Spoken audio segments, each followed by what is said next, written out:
नमस्कार, बरेली से मातृभूमि का स्पेशल एडिशन लेकर हाजिर हूं मैं शोभना यादव। चलिए सीधे आपको उत्तर प्रदेश के कासगंज लिए चलते हैं, जहां पर प्रधानमंत्री नरेंद्र मोदी सभा को संबोधित कर रहे हैं। आकर के कह दे, देखो हर दिन शाम को 50 रुपया मुझे पहुंचाना पड़ेगा। ये छोटा दुकानदार बेचारा कैसे घर चलाएगा, कैसे जो कर्ज लिया है चुकता करेगा। ये रंगदारी वाले लोग मुनाफे में से हिस्से ही ले जाएं। अगर मुनाफे में से हिस्सा नहीं मिलता है तो पूंजी में से भी हिस्सा उठा के ले जाए, और अगर वो न दे पाए तो एक दिन आकर के दुकान को ही उठा के ले जाएं। ऐसे लोग जब बैठे हैं तब साफ पर भी प्रगति नहीं होती है। उसको रोकने का काम हमारे योगी जी ने किया है। भाइयों बहनों, सूरज ढलने के बाद आप घर के से निकलने से घबराएं, बहुत जरूरी होने पर ही बाहर जाएं, अपने काम टालें। ये स्थिति ठीक नहीं है। अगर ट्रेन रात को किसी स्टेशन पर पहुंचे और लोग सुबह तक इंतजार करें, प्लेटफॉर्म पर बैठे रहें ताकि सलामत घर पहुंच सके, ये स्थिति उत्तर प्रदेश ने देखी थी। उत्तर प्रदेश को उससे बाहर लाने का काम योगी जी की सरकार ने किया है। भाइयों,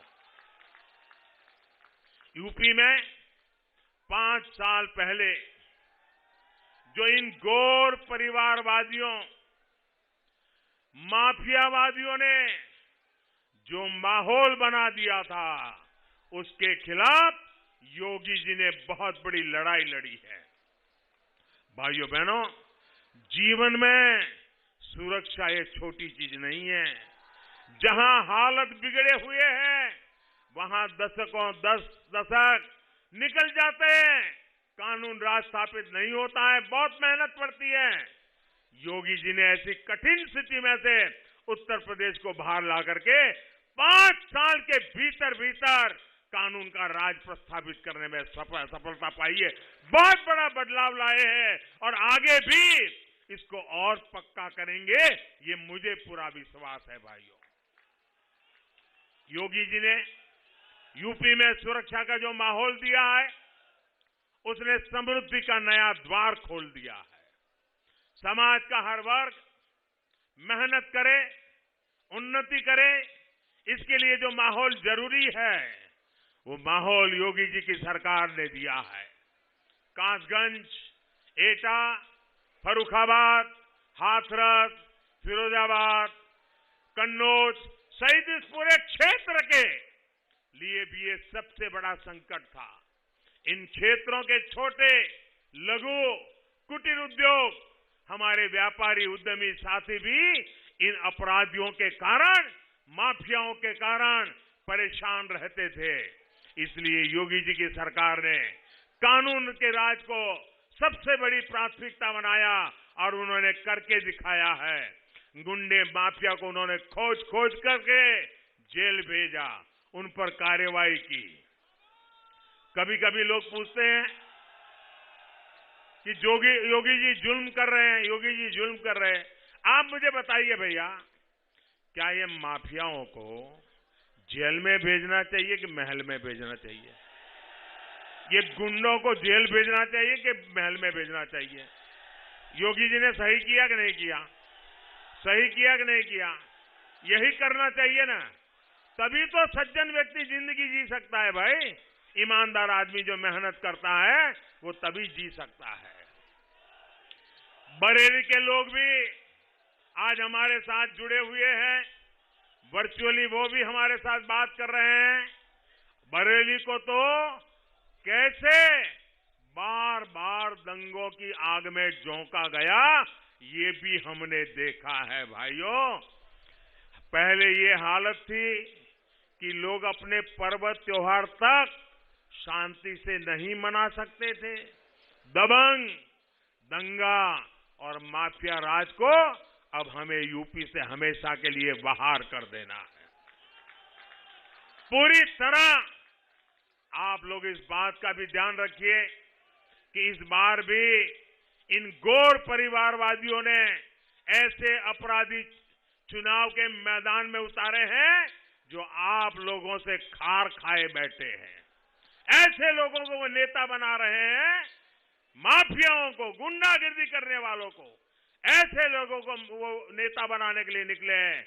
इन अपराधियों और गुंडों को हराने के लिए आपको एकजुट होकर भाजपा उम्मीदवारों के पक्ष में मतदान करो, ये मैं प्रार्थना करने आया हूं भाइयों बहन। ये बदले के मौके की तलाश में है, इनको कभी बदला लेने का मौका मत देना भाइयों। मैं इस क्षेत्र के नौजवानों से जो पहली बार वोट डालने जा रहे हैं, युवाओं से खास तौर पर कहूंगा कि यूपी के बेहतर भविष्य से आपका भी भविष्य जुड़ा हुआ है, बहुत महत्वपूर्ण है भाइयों। आपके पहले लोगों को गांव घर छोड़ के जाना पड़ा, शहरों में जाकर झुग्गी झोपड़ी में जीना पड़ा। अब मैं उत्तर प्रदेश से किसी को जाना पड़े ये स्थिति नहीं चाहता हूं। उत्तर प्रदेश ऐसा बनाना है, देश भर के लोगों को उत्तर प्रदेश आने का मन कर जाए, ऐसा उत्तर प्रदेश बना रहा है। भाजपा को दिया आपका एक एक वोट यूपी की तस्वीर बदल देगा। भाइयों और बहनों, खेती और छोटे उद्योग आत्मनिर्भर भारत की सबसे बड़ी ताकत है। कोरोना के इस संकट काल में डबल इंजन की सरकार ने खेती और छोटे उद्योगों के लिए ईमानदार प्रयास किए हैं। हमने नई नई योजनाएं लाए, कोशिश की है।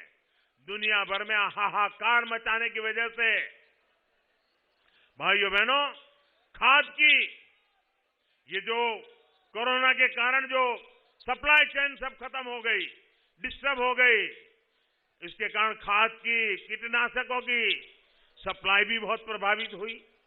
कीमत भी कल्पना ही कर सकते इतनी बढ़ गई, अनेक गुना कीमत बढ़ गई है दुनिया के मार्केट में। लेकिन ये संवेदनशील सरकार है, छोटे किसानों पर बोझ ना है, इसकी चिंता करने वाली सरकार है। इसलिए पूरी दुनिया में इतना बड़ा दाम बढ़ गया, हमको महंगी कीमत से बाहर से चीजें लानी पड़ी। हमने किसानों के लिए चीजें लाए, फर्टिलाइजर लाए, खाद लाए, दवाइयां लाए और किसान को बोझ नहीं पड़ने दिया। सारा बोझ सरकार ने झेला, किसान को कम पैसों में वो दिया। हमने सब्सिडी बढ़ा दी, हमने हजारों करोड़ की सब्सिडी ज्यादा कर दी।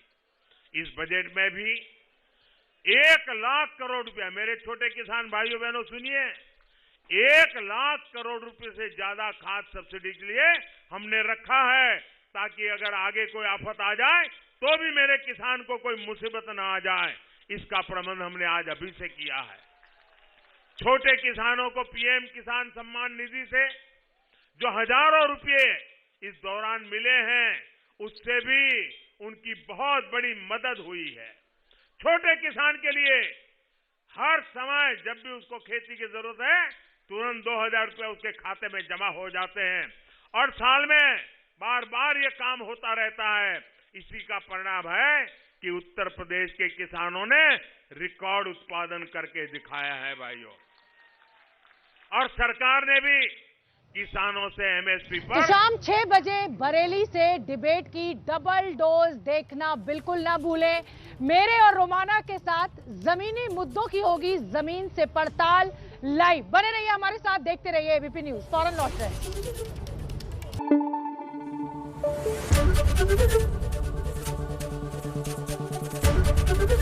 एबीपी न्यूज आपको रखे आगे।